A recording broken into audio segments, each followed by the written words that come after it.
of I3D. I'm very happy to introduce our closing keynote speaker, Ken Perlin.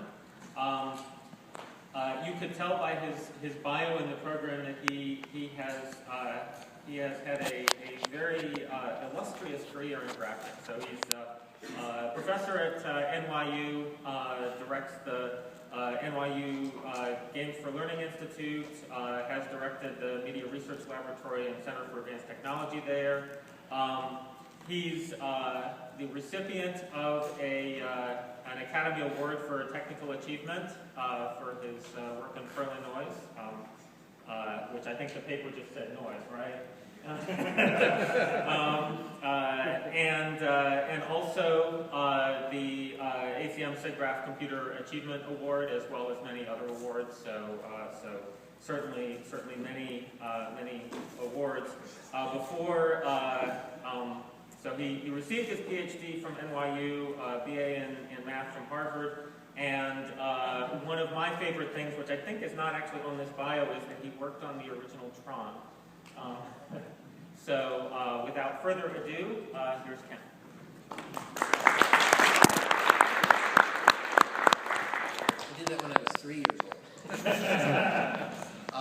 So I just wanted to, before I get started, one of the great things about these little small conferences is that everyone gets to hang out and you really get to meet people. It's not like SIGGRAPH where it's like some giant factory or something. And I also find that there's this space around the edges to do. I was inspired by who was the person who did the paper the first morning with the crowds moving through each other? Who did that? Oh, that was you. So I was inspired. I had to try one, so I tried one. I'm going to use some other algorithm to try this. And it wasn't as good as yours, but the fact is, I was so inspired, so I wanted to show this, because this is very nerdy. I'm not going to say which paper I was doing this coding through, but obviously I must have been programming at some point. So I did this like that day. There's my whole completely different algorithm for doing that, which isn't as cool, but it was just like a total hack because I was inspired. So basically these are 4 tribes, and then they all just kind of and I don't know. I can talk more about it because now I'm into this. Now you got me into this, and I'm just gonna. I love to talk to people about this stuff. And then I want to try it in 3 dimensions, spacecraft. So, but what I'd like to talk about today is a topic that is a very safe topic, because I'm going to say things in the course of the next 50 minutes or so which are going to not turn out to be true in the year 2040. And the only way to find out is everyone has to wait 27 years. And then you can feel free to come up to me at I3D 2040 and tell me if there's anything that I said today that turned out not to be true. And if you do, I promise I will buy you a beer. And there are 2 good things about this. One is that you're almost guaranteed that you will get a free beer if you just show up at that conference. And the other is it'll mean that I'm still alive in 2040, which I feel particularly good about. All right, so, well, for me and for most of us here,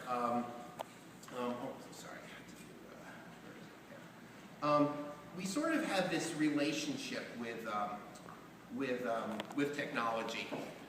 In that we all think about the future, like since I was a kid, there's the houses of the future, and then there is the vehicles of the future, and just the people of the future, looking upward and onward and excited about things. And there's something about this kind of feeling like there's something that's going to happen next that from the time you're a little kid kind of makes you want to go into this stuff.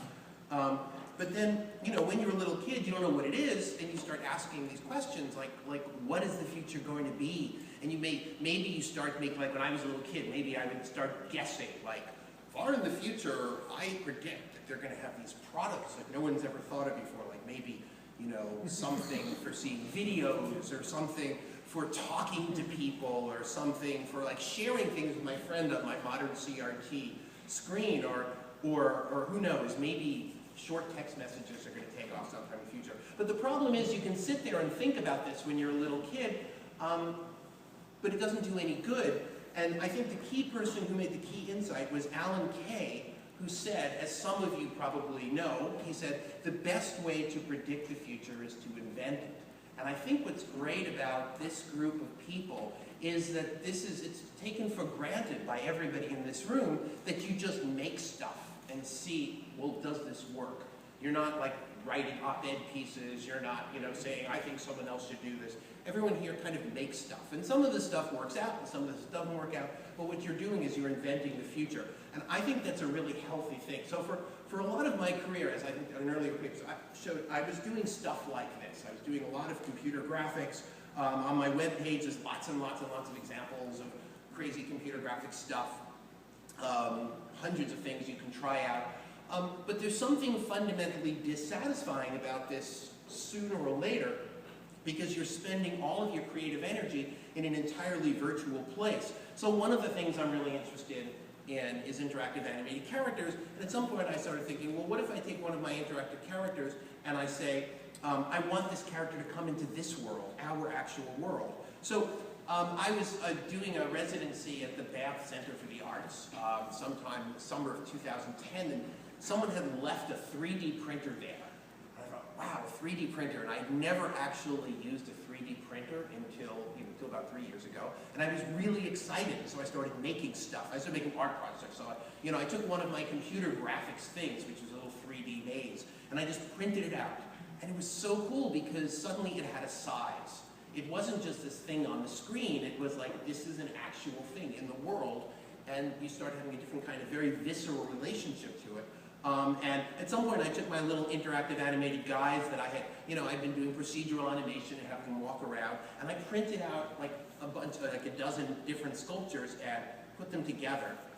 And this is when you photograph them right. This is what happens when you turn them a little and take a picture, and turn them a little, take a picture. So this is kind of funny because this is fundamentally an idea that dates back several hundred years, the zoetrope and its variations. But because I had a 3D printer, I could take procedural animation, print out everything, and start bringing it into the real world. So I was very excited that I was taking my animated characters and pulling them into the real world. Being a typical, nerdy kind of person, I said, oh, I can do it in 4D. And so then I printed out 4D shapes, which actually turned out to only print in 3D, by the way, in case you're wondering. And so there's a hypercube that's rotating in XY while it's rotating in ZW, and it's really cool. And so there's something about this that was very appealing, because suddenly the stuff is showing up in the real world, but still wasn't showing up in the real world exactly as I wanted. It's like, yes, you can see it in video, but of course I'm doing video tricks. I'm taking still photos and cycling through them. So it is, in fact, you could argue this is 5-dimensional, because it's a 4-dimensional thing over time. But it's still not, this kind of real-time thing.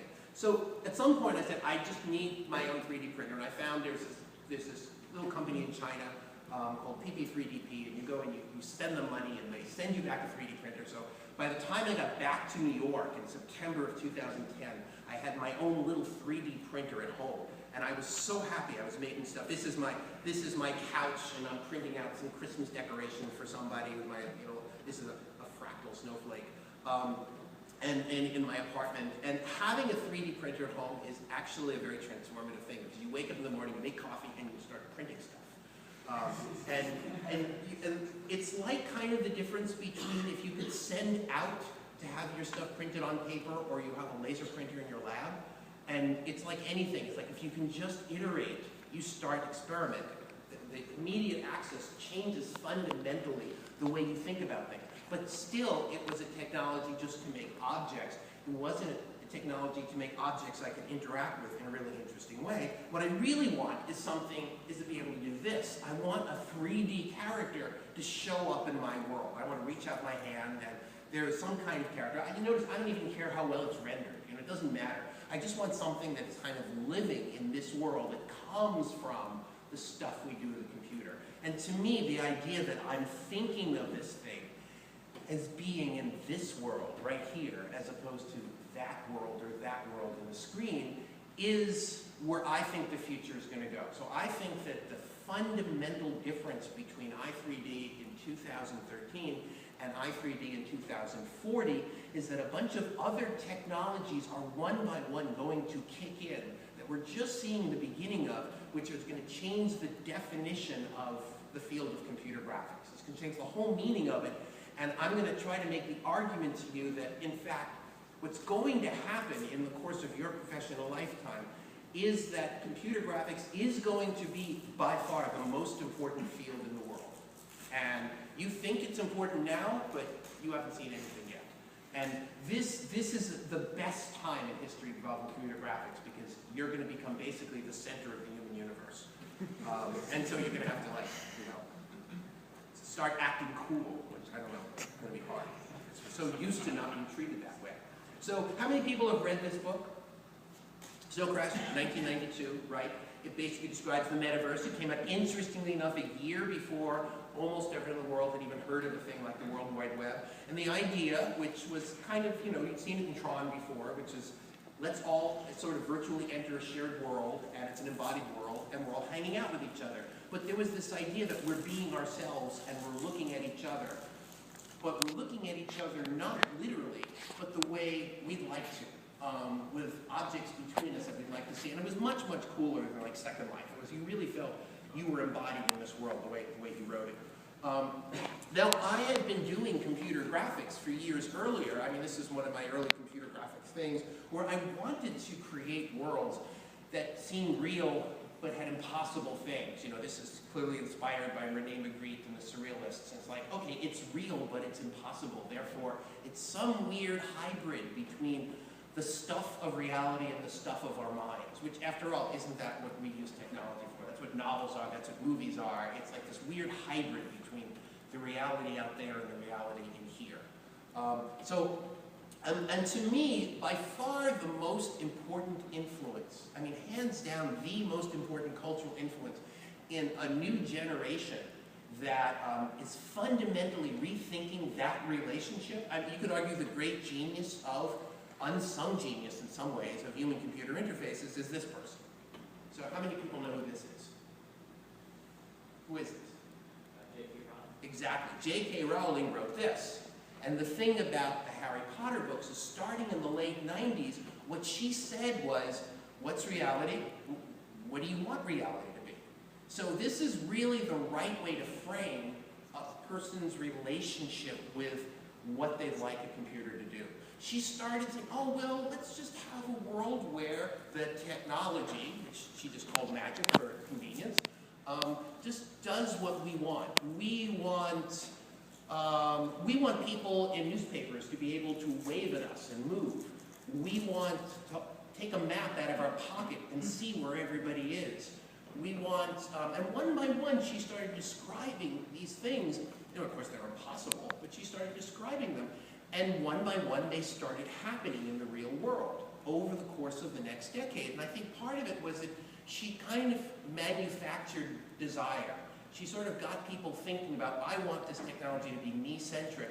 And that encouraged other people to kind of want it and other people to make it. And I think it directly had an influence on the means of production, because it stopped being that nerdy thing out there, and it started being, I want the magic right here. And I think that this process, now that we have kids who went through their childhood thinking this way, I think as those kids grow up, they're going to be thinking much more out of the box in terms of, what do I want from my technology? What do I want it to do for me? And they're going to come up with a lot of new paradigms. So since then, in the last few years, this was a little video, I won't show you, you can see it on YouTube, that a student won a design award for saying, I'm going to create an augmented reality that I want. And he has objects floating from his fingertips, and he looks at things, and he did like 60 hours of post-production to kind of create the illusion of a real-time interaction. And, you know, Heavy Rain has this idea of a world, probably a bunch of you have played this, where everybody just has this augmented reality floating in space. There's the beautiful, this is actually before Marco, there's World Builder, which was this beautiful film about a man who just builds an entire world around him.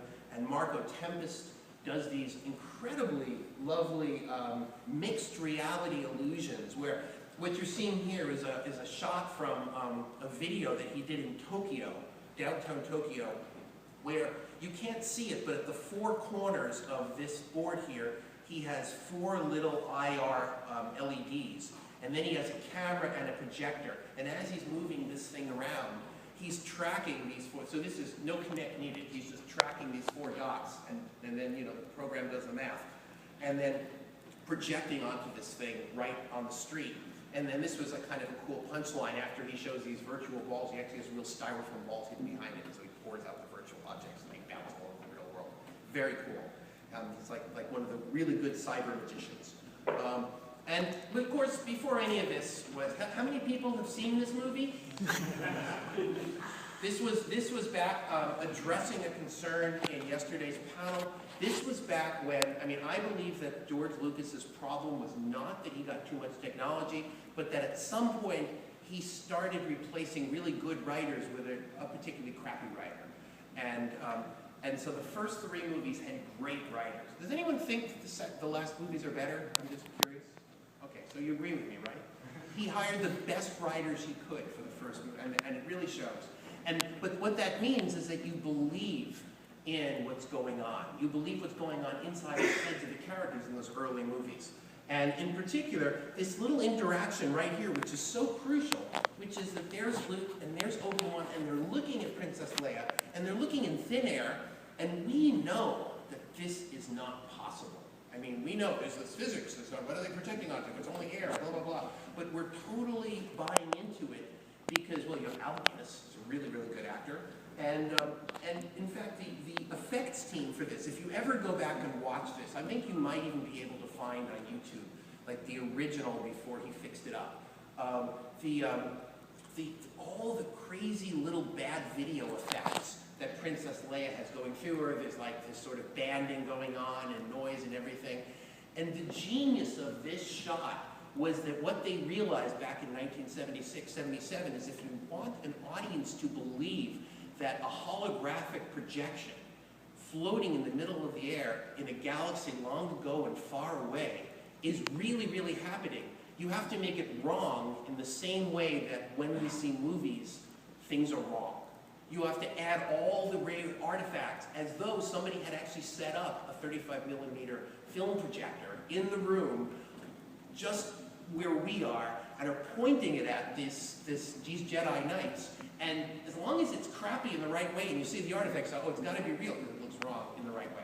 And that was the genius of what they did in that movie, was that they understood the suspension of disbelief. And I think it's not technology alone that's going to pull people in to the computer graphic characters there. It's going to be those kinds of artistic understandings of how people consume content and how they relate to things that they want to believe are real. And the same thing extended to, the great chess game where the advice to C-3PO was let the Wookiee win, which is very good advice.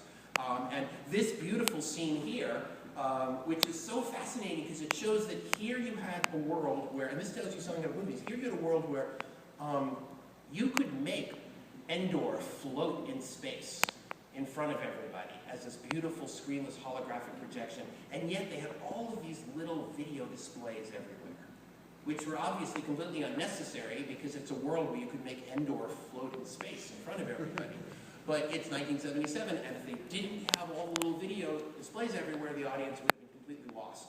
So they had to kind of do this thing to tell the story, which I think was a very, very sensible thing on their part. And then fast forward a little bit, and we have the holodeck and cool hairstyles.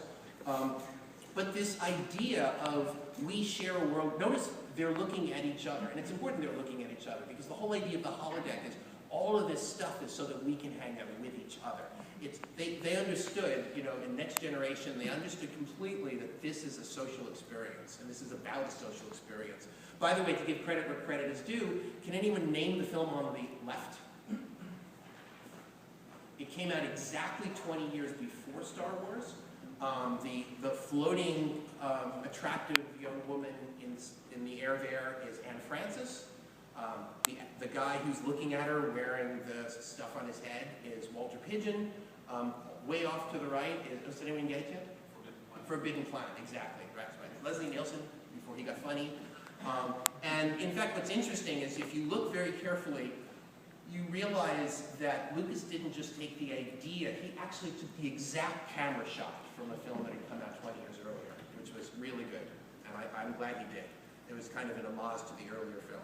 And it shows this idea of some unknown technology, but the beautiful young woman is floating in the air. And I don't know, it's like some kind of weird sci-fi male fantasy thing. But it's the idea, you don't need a screen, it's right there. So we started doing stuff like this at NYU. We just, like, a team of us, we started trying to, like, basically we created these projects where we would scan laser light into dust. And then when the dust lit up, we would shoot like visible laser. And we got some early experiments. We called it hollow dust. And we got some results. And then we all went off and did other things. And we sort of convinced ourselves that this would be an interesting thing, but and the reason we wanted to do this as opposed to the spinning helix kind of thing is we wanted you to be able to put your hand right in it. We wanted to have that sense but it turned out that the people who aren't living by that constraint, like for example, the incredibly good work at ICT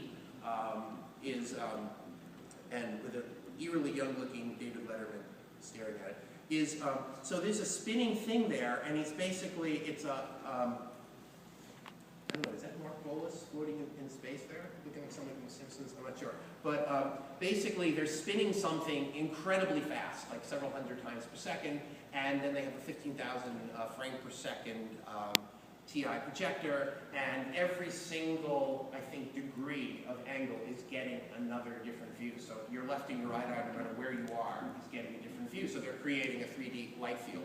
But you cannot put your hand through that. Well, once. You do it once. But what's cool is this idea of things just floating in the air has been sort of taking hold. This is a scene from, who can name that show? Dollhouse. Yes, Dollhouse. Who said Dollhouse? Great, awesome, yes. So this is Dollhouse, two mad scientists in love, and the way they express their affection for us is that, they're looking at a floating human brain, which is what mad scientists do when they're in love. And what's interesting is that the iconography of it suggests that they're trying to do something like, this would be the, you can buy it at Kmart version of holodust. This is the same idea. They're somehow unknown projecting onto some kind of dust thing in the air. So it's really cool that this notion has started to get into science fiction. So things go from science fiction, they inspire actual research, the actual research starts inspiring new science fiction, and it kind of goes around and around, sort of like Arthur C. Clarke inspiring geosynchronous satellites, et cetera, et cetera. And so now, of course, there is the real-life version of this stuff.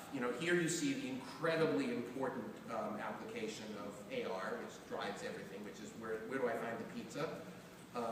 And so it turns out that that's what people really want to do. But I'd like to talk about some of the iconography of this stuff before talking about the technology, because there are things, you can't talk about the technology, about how these things are going to evolve in isolation. You have to talk about what people want and why they want it, not just what's possible. So this is an actual ad I just found on the web for a hearing aid. And the thing about this hearing aid is that it slips into your ear unobtrusively. Unless someone looks really carefully, they don't know you're wearing a hearing aid. So the goal here is to make the hearing aid invisible. Now, think about that. We want to make the hearing aid invisible. Why? Because if you're hard of hearing, you don't want people to know you're hard of hearing. It's a sort of a negative social marker to be, oh, there's something that I can do that you can't do. People don't want you to know that they need help with that. On the other hand, there was this whole movement a few years ago to wear wireless headsets that looked like this, like super big. And people wanted to be noticed. It was like cool, like geeky cool. And the reason is that it's like, I want you to see I have this, because it's not like there's a problem. It's more like I have a power-up. And I want to signify to everybody that I'm the cool person. I'm talking to this person instead of talking to you and stuff like that. And in fact, there's this whole, like, there's the jawbone, for example. The interesting thing about this is it's sold as jewelry. Nobody is trying to make this thing invisible. Instead, they're trying to make it a fashion accessory. Because it's not a disability to be hidden. It's a superpower to be advertised. And this is really important because it means that as we figure out what the form factors are. They're going to make those virtual creatures show up in our world and have things float between us. We have to understand the desire of what should be manufactured and the manufacturing of desire. Here, for example, was a very noble attempt from about 2002, I think, more or less, from Microsoft, tablet PC. They said, great, we're just going to make this cool device in the future. And it didn't take off. People looked at it and they said, well, you just gave me a PC, but where is my keyboard? And nobody understood. And there was a lot of good engineering went into this, but it didn't succeed. And then, of course, there was this other thing that did succeed. And that's because what Apple did that Microsoft didn't do was they understood that first, before the iPad ever appears, people have to want it. They have to be desperate for it. So you make the iPhone, and you make the App Store, and you make the whole ecosystem, and you give people the games, and you give people all of these things they would want to do on a tablet, and then you have a tablet, and the tablet is the platform that lets you do the things that they've spent years very carefully engineering their customers to want, as opposed to, where's my keyboard? By the time this came out, nobody needed a keyboard because there was a whole different ecosystem of use. This was not a computer. This was a consumer device for consuming and playing with and sharing information. Very, very different thing. Nobody thinks of this as a computer, at least not in the younger generation. So this is Sally Applin, who's an old friend of mine. And the reason I'm showing her picture here is that her papers online, she's at the University of Kent, do a tremendous amount of really good work in talking about everything that I just talked about. There is this whole theory called marking theory. And marking theory basically says, what do I want and why do I want it? And what makes me and you part of the same group because we're wearing the same sneakers, because we go to the same school, because we have the same keychain, because I'm wearing glasses and you're wearing glasses, or I have the implants and you have the implants. And when does something become the thing you want because it identifies with your group? When does it become the thing, oh, I don't want that because, oh no, I don't want to have the hearing aid, or I'm going to lead people into a new kind of social group that is cooler than the old social group. Like, I'm wearing these weird devices, but I'm a billionaire, so, hey, I'm cool. When does it go from that's odd to that's what everybody wants? And there are people who study this seriously with real data and real results, and you can learn from them. So let's go back to this notion of eyewear. I mean, how many people saw this movie? There you go, right? So there's a different definition of Peter Weller, very cool. I'm a robot and I'm a superhero and I'm dead, I think. But I'm very cool and I see augmented stuff, and speaking of autism. And then, sort of around the same generation as Jordy, he's interesting because the disability that becomes the superpower. You kind of understood that here's a guy who without the technology wouldn't be able to see, but now he can see better than everybody else. In fact, he's like running the helm of a cool starship. And even before that, there was, Mr. Spock was doing this back in the 60s. I'm wearing something and I'm going to look really cool and see something differently. And so this is an actual, I think this might even be from the VPL days or thereabouts, like the late 80s. When people were first just beginning to have the capability, that's a cyber glove, 2 cyber gloves, so you can tell how his, so you can see the little Paulinus that's doing 6 degree of freedom on the back of his hands, and you can tell when he's like bending and straightening his fingers. And back then, they didn't have the miniaturization technology, so if you wanted to see stereo, you actually had to wear a big giant rig on your head. And people have tried all different kinds of experiments through the years to try to see what's the right form factor for my personal virtual world. Not all of them were successful, but they're always interesting. But this notion, people want this. I mean, everybody in this room is just wearing these a little earlier today. Everybody wants this idea of, I just want the magical power. You're dealing with desire that's already there. People have this concept. They're already used to movies, they're used to the theater, they're used to the idea, now I'm entering the magical world. And so you don't have to fight against it, you just have to understand what's the evolution. So there are companies like Vuzix who make these really, really cool, basically these hide these displays. But there were some problems with the original Vuzix because actually all you could actually see was was this virtual thing. And so then they tried adding this, which helps because now the video is showing you stuff, except that this looks really bad wearing this. You try to go to a party wearing this. You know, if you go wearing this, it's like, okay, you're bumping into stuff because you look cool. You wear this one, people just back away. You don't know what's going on with you. So there's a social integration factor here. That's a problem. And now, there were some pioneers, obviously, Steve Mann and Thad Starner. You know, Thad has been wearing this was, I think, QVGA, you know, 320 by 240. He's been wearing some version of this. Started out bigger, now it's gotten smaller, since 1993. So he's been wearing this for a cool 20 years. He's been augmented. And there's some issues. There are definitely issues with Thad's. How many people have had conversations with Thad while he was wearing? How many people have? And what you notice is that Thad, he's like, no, see, this is cool. Everything's great. I'm talking to you. And then every once in a while, he'll get this look like this and he'll start typing into this thing over here. No, I'm listening. I'm paying attention.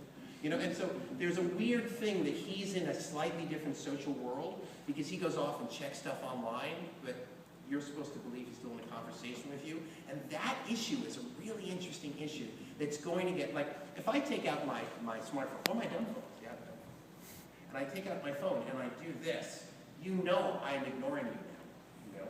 But if I do this, then you don't quite know what just happened. It's not clear. So there's the new social protocols that are going to evolve when it goes from just being Steve Mann and Thad Starner to more people wearing these things. And meanwhile, there are these companies who are trying to make these things smaller and less obtrusive, and every year they get a little better, you know, and just a little smaller form factor. And the interesting thing about this is that the major difference between what Thad wears and what Thad's been wearing for 20 years and what Sergey's wearing now, is basically Google Glass is higher resolution.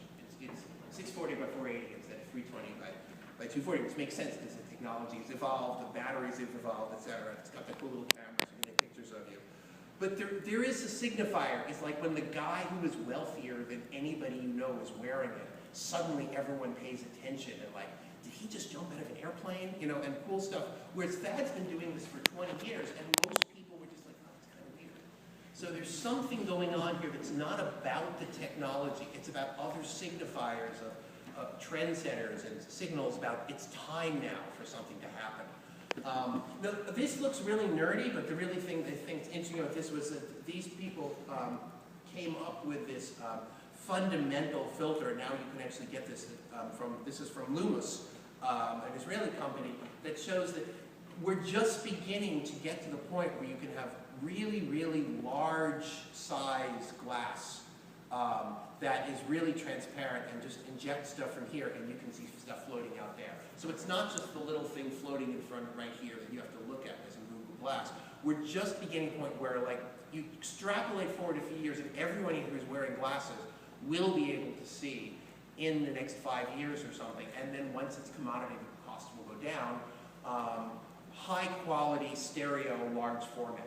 So that's not something in the future, that's something that there's engineering happening in the present. So that's not even conjectural. It's just now a question of finding a mass market.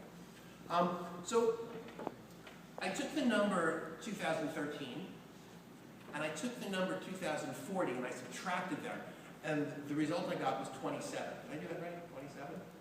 And 27 is divisible by 3. So I figured we just advance by 9 years at a time, because since I'm predicting the future, like, you know, you can't tell me I'm wrong. Yeah. So let's talk about 2022. Let's take a guess what we'll be ready for in terms of our ability to see stuff in 2022. So this is just an extrapolation of, sorry about the vertical position here. I think my screen resolution is different, but you can see most of stuff. This is just an extrapolation of what we already know we can do. We miniaturize things, we use diffractive optics, we use light guides, and if you could imagine on the other side of this person's head, there's something that's like the jawbone. It extends out a little bit, and basically when you look for it, you're just seeing a nice, gorgeous image floating in space in front of you. Now, what's interesting about this is not the display so much, it's the whole system. If you think about this, what am I looking at? The thing that Google Glass is not attempting to is the hard augmented reality problem, which is not just let's float an image in front of me, but let's create a shared illusion for you and me, if we're both wearing, that this object is sitting here, and it's really sitting there. And it's not swimming, and as I move my head, and as you know, we have 6 degrees of freedom of moving my head, position orientation, and you need essentially no latency. You need like some really, really good sampling, hundreds of frames a second with extrapolation, and you need a 120 frame per second pipeline, none of which is impossible. It's just like a few years down the road technology. And so like the next time you get a video frame, that video frame is absolutely locked on to where we predicted your head was going to be when we displayed that for you. None of this is unknown, none of this is undoable. It's just that the power requirements and the frame rates and all these things are gradually converging now, and they're starting to get to the point where it's becoming practical. So basically, well, this, by the way, that's not inches, that's centimeters. So this is, as of about 2 years ago, what it looked like to have a little inertial sensor that was, you know, your full 6 degree of freedom inertial center position and orientation. That's in the longest dimension was 1 centimeter. Now, these things are really great, but unless you spend, and they'll sample hundreds of times a second, but unless you spend lots of money on them, they end up gradually drifting. So that's, you know, because they're relative, they're acceleration devices. So unless you continue recalibrating them, the angle that it thinks you're looking is going to gradually change, which doesn't work for having a virtual object like walk to the table from my glasses. Everybody with me here? So fortunately, there's another technology that's fairly well known, which is cameras. And cameras are very, very easy to miniaturize these days. And cameras, while it's more difficult to get the super high frame rate, because there are bandwidth issues, you can get absolute locked-on reality. And if you're basically getting all your hundreds of frames per second from your inertial thing, and you've already got your features, you don't have to worry so much about feature matching because you know you kind of know where you've moved pretty much, and all you have to do is fix that little correction, that tiny little drift every 30th of a second. Those two things together, you can easily, in a few years from now, fit them on some unobtrusive thing on your head and basically get drift-free, several hundred frames per second, 6 degrees of freedom. This is exactly where my head is, and it's low power, etc. So I'm telling you this because you can just assume that one of those big players out there, whether it's Google or whether it's Apple or whether it's Microsoft or whether it's all these other people who claim they're working on it, that one of them is going to just come to market soon with something that gives you absolutely locked on reality, something you can fit with your glasses. I would ask people from Google to comment, but they'll just say, oh, I can't talk. All right. What that means is that at that point, we'll be able to basically just stick virtual objects in the real world, and they'll be better than this because actually we'll have shadows. You know, this doesn't have a shadow notice. And this means that sometime within the next decade, we're going to have a shifted sociology. We're going to have a shifted sociology that says that you and I both agree that that object is part of our world. It's not coming from my glasses, it's in the world. Somebody put it there, it's not a floating sign that says, you know, here's your ad. It's just a thing that's sitting on the ground like any other thing. And we accept it, and we all accept it. And this is a fundamental shift in computer graphics because it means computer graphics is no longer something that goes on a display as far as everybody's concerned. Citizenry, kids playing games are concerned. Computer graphics is the thing that's in the physical world around us. So that change, I think, is going to happen within a decade. And it's a very fundamental change in perception. But then let's go a little further on. Let's go another 9 years, you know, 18 years out in the future. And how many people have read Rainbow's End by Werner Vinge? Okay. Basically, it's a book about some decades into the future. It was written in 2006. And the basic idea of Rainbow's End is it's a future world where everybody is wearing. And what he means by everybody is wearing is that they figured out how to make the contact lenses that you pop in your eye, and you have 2 contact lenses in your eyes, and each one shows you whatever you want to see. And then the novel starts with, okay, we have a world where everybody can see the same shared reality. Tracking is not a problem. It's 20-something years in the future. It's like we can deal with that. And the network is seamless, the bandwidth is there, and meanwhile we're all looking. Everybody can see the world like their own theme desktop. I can see, I see a Western theme. You see Hello Kitty. Everybody just sees something different, but we're all sharing the same world. We see the same physical object, but we all see it differently. And we can play shared games together, libraries or wherever we want. The whole idea of books is completely transformed, or reading matter, etc. But can we get there? Are we going to be there? Well, there have been these conjectural things like the holographic. This is just some artist visualization that showed up in Wired magazine years ago. It said, there's going to be the cyber contact lens of the future. I have no idea what it is, but it's going to be there. And the sort of the general idea is that somehow we stick the holographic lens right on top of our cornea. It does something, and that shows us whatever we want to see. And there are a number of really tricky engineering challenges to this.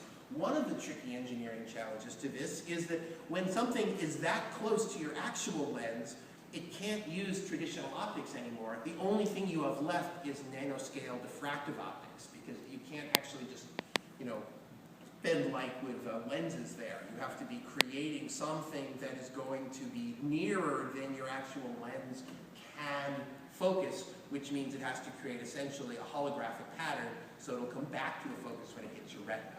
But people are working on that. There's technologies to work on that right now.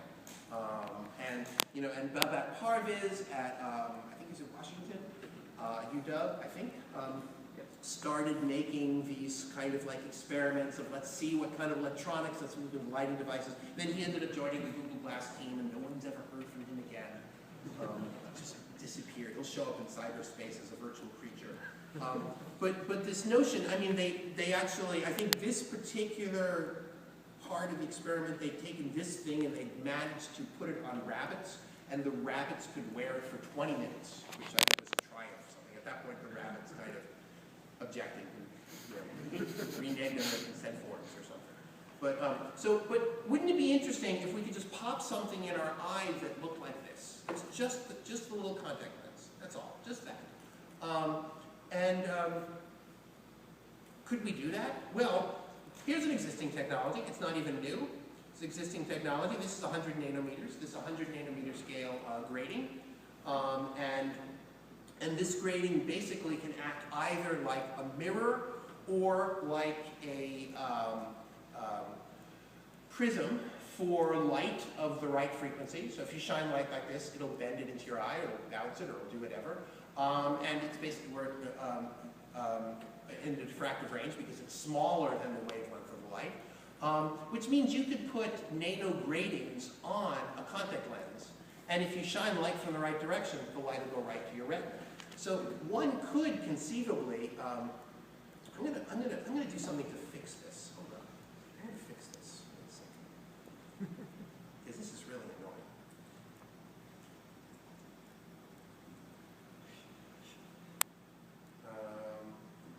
Let's try this. Something's wrong.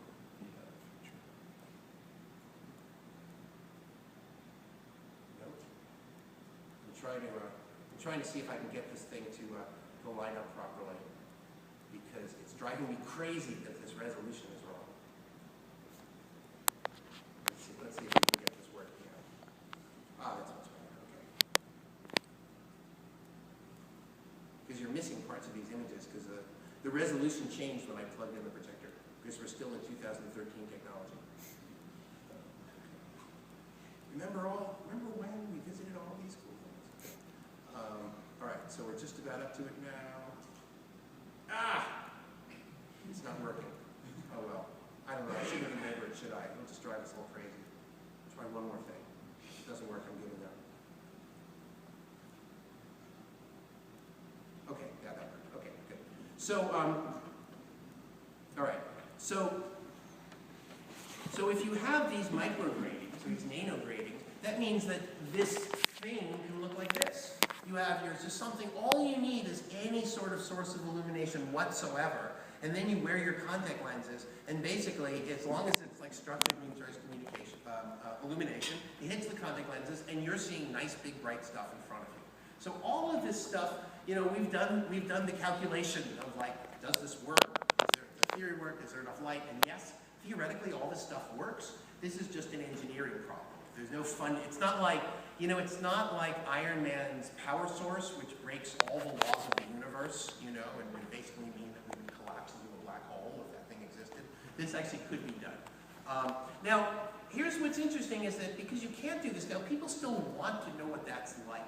So, and of course, for decades, since, you know, people at University of Illinois decades ago started making, I think it goes back 30 years, they started making these caves where you project on walls and start changing things, and you know, and as you look in different directions, the thing moves. So it works great for one person.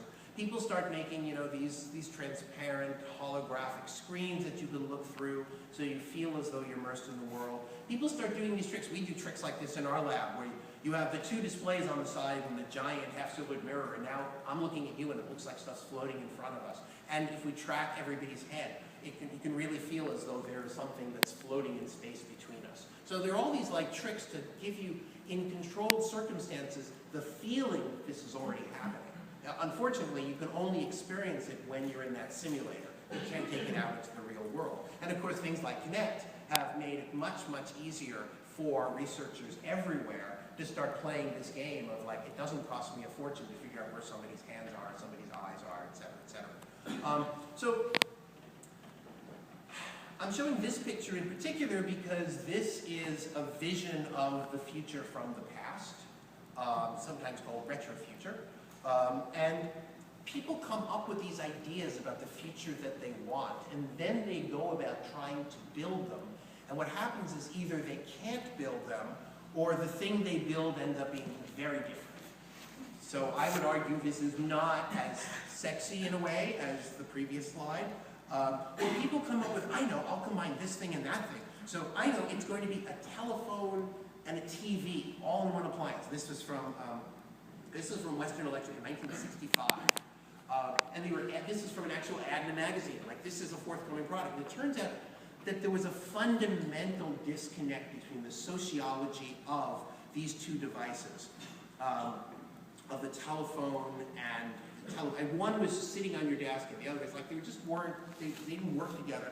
And in fact, people's careers kept getting destroyed over and over and over again because they kept being put in charge of this project, and nobody ever wanted this thing. Until finally they figured out what we need to do is untether the television. And once they untethered the television and they untethered the telephone, they put them both in a device you could take anywhere. It was a perfect fit. So, but that took almost half a century. So there's these fundamental things. Now perceptions are very important. For example, this is in the early 1960s. This is what people thought of when they thought of lasers. The laser is a death ray. It kills people. You know, you have your weaponry, and there's the evil Russians, and you're trying to fight them, and you shoot from your, and even Ronald Reagan in Star Wars is like, going to put satellites up there to kill the bad guys. But think about what's happened since then. It's like, this is someone being prepped for LASIK. So here you have this concept of not only aren't lasers going to kill you, but we're going to shine them right into your eye, and we're going to make little scars in your eye, and that's good for you, and that's healthy. And in fact, this guy is so confident that he's not even looking at the patient. He's trying to smile at us because it's LASIK, isn't it cool? So think about how the meaning of laser in culture changed because things changed around it, just as the television and the telephone gradually changed, and then the new definition, they were able to snap together. But once we get there, it's going to be complicated. I mean, yes, it's wonderful that we're going to be able to walk around and not even have to hold up our cell phone, but in fact look right through our eyes and be able to see anything in any language. I mean, everything you can do now with augmented reality or a smartphone will be even better because not only will be able to look directly where you're looking without having to hold something up, but the computers will be faster because Moore's law will still continue one way or another. And so you'll be able to look around and read signs in any country, anywhere. There's kind of creepy, scary stuff, like right now, if I want to figure out who somebody is in a crowd, I have to hold up my smartphone, and there's a you know, as Sally Apple would say, there's a marker that's saying, I'm using something to identify you.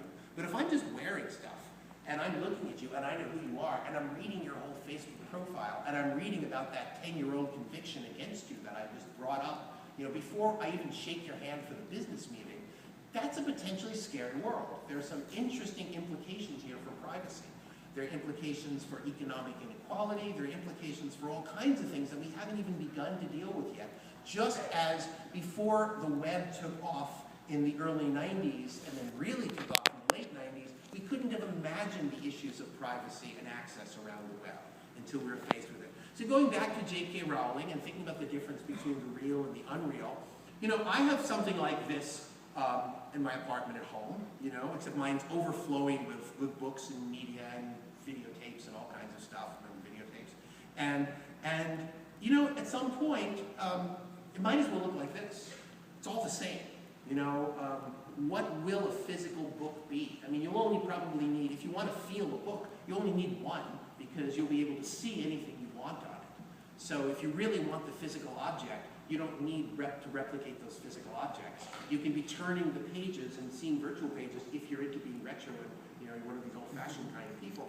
So there's going to be this funny change between what we think is the world around us and what's the world around us.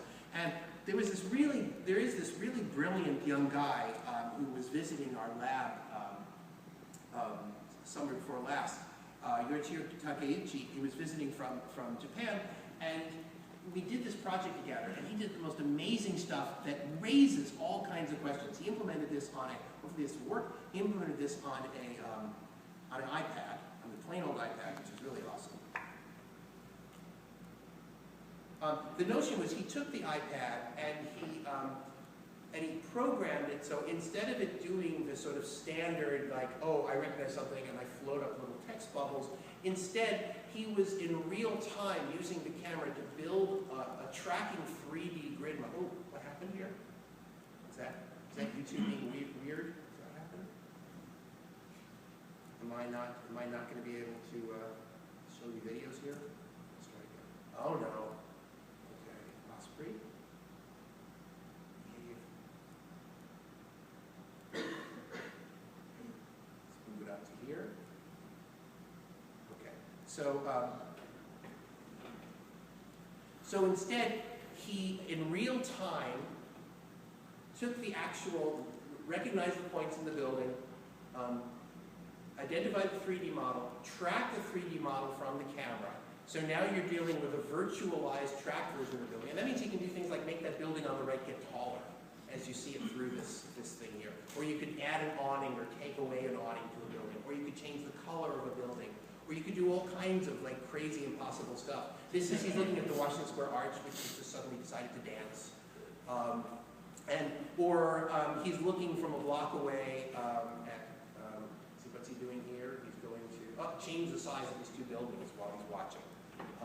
And here he's looking at the Washington Square, and there's like a magical beacon going up and down in the square. He can take crooked streets and make them straight, or straight streets and make them crooked. So basically the relationship between the real and the virtual completely changes. Why is this important? This isn't just important because it's cool. It's important because when we get to the point where everybody's wearing, well, what will that mean for what we see? If we all can share a consensual illusion of reality, then maybe reality itself is going to seem very different. I mean, when was the last time you went to a restaurant you really liked, and after a great meal, you demanded to go into the kitchen to see what was really going on? Have you ever done that? Like, I really want to know, is it a clean kitchen? Blah, blah, blah.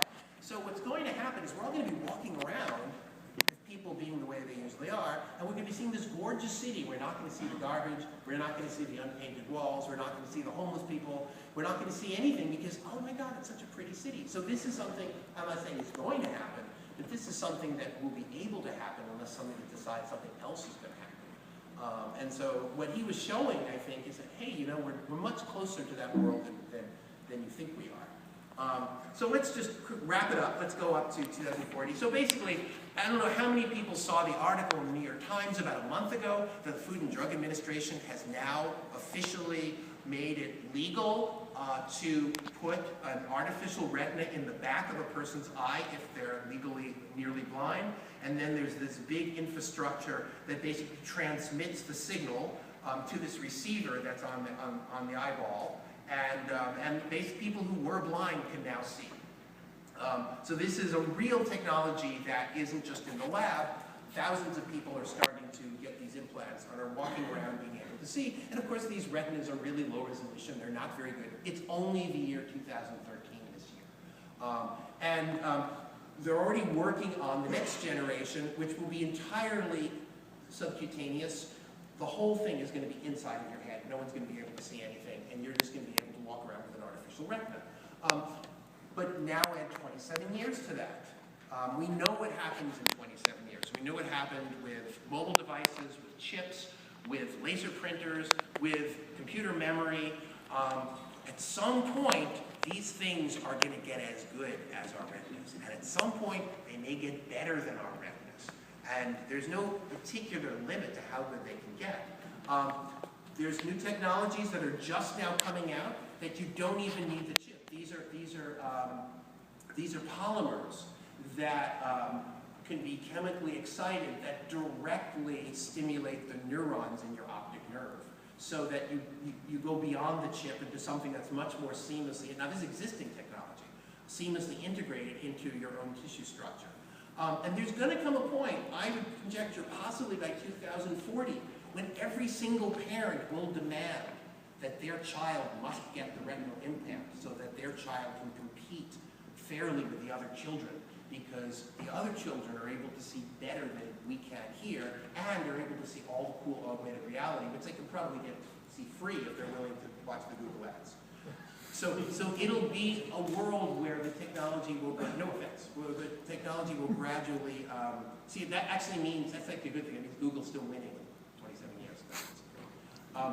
And then at that point, not now, but at that point, it'll seem perfectly natural that everybody gets the implant in their fingers, because if I can see it, it's so cool if I'm the one who can touch it. And then suddenly it doesn't become a weird thing anymore. It's no longer a weird thing to get LASIK. It'll be the most natural thing in the world that will start augmenting our sense of touch so that we can touch the things that we all see. And this was the best visual I could find for like, oh, general purpose fingers, I can do anything. It goes with the children thing, you know. So this just final thoughts. I really do think that the Wachowskis had something back in 1999, in addition to just a single good movie. There is something to be said. There is current technology that's being worked on now. This looks very sci-fi, but in fact, when you think about, that we're starting to understand how to map the different parts of the brain, this stuff is a bit of a dead end. People are doing this for severely locked-in patients, but the problem with these chip implants is that the body rejects the tissue eventually. It doesn't last very long, and it's very, very hard to get the mapping right, and it doesn't scale up. But they're starting to learn that people can do, like, they can, with their minds, directly control, robotic actuator, et cetera, without bypassing the muscular system. But this is existing technology. You can put retroviruses into human tissue that basically adds into neurons the ability to light up when they fire, and the ability to fire when the right infrared signal hits them. Which means this, for example, together right now, fMRI is being used, that they're exciting people's neurons, they're seeing them light up, they're watching them, and they're starting to use this retrovirus enhanced brains to start figuring out which neural pathways lead to which other neural pathways. Which means we're getting to the point where we're bypassing the whole need to put a chip anywhere. We're directly doing I/O in the brain itself. Now, of course, one of the things that I think Ray Kurzweil is wrong about the future is right around the corner, and at least he's going to live forever, is that it's really, really hard to map the brain. The brain is incredibly difficult to understand, but eventually we're going to get there, and it's going to take a lot more than 27 years. But sooner or later, we're going to start figuring out how the brain is functioning and a direct I/O to the brain. And at that point, the real and the virtual is going to not be bound at all by physical constraints. So I don't know, I had a 3-minute video. Do I have enough time, or am I running too far over? What do you think? I do? Okay. So before I go on to the exciting visions of the future and all that, I wanted to show one cautionary video. This is a beautiful video done by Keiichi Matsuda, who shows, okay, be careful what you wish for, because he basically created a simulation of what will happen when you actually do have augmented reality in every corner of your life, and you can see whatever you want to see with cyber enhancement. So this is a vision of the future, and it's basically a very simple idea. It's somebody making a cup of tea.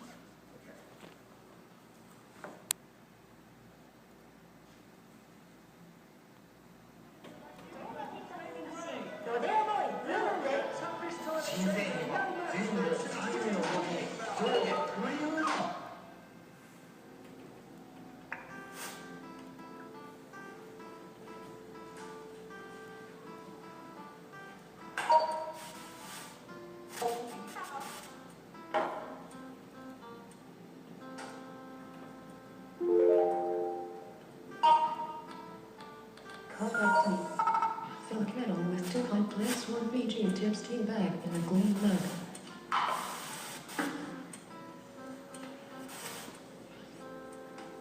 Good. Now get the skim milk from the refrigerator.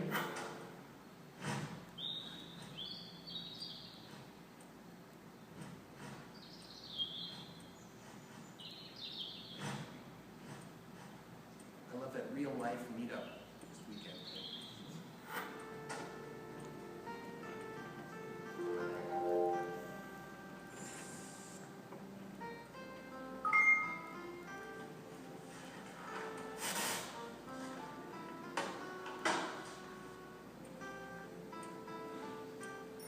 Carefully pour boiling water into the mug. You're doing great. While you're waiting for the tea to brew, why not browse some recipe suggestions to help you decide on things that will satisfy your personal.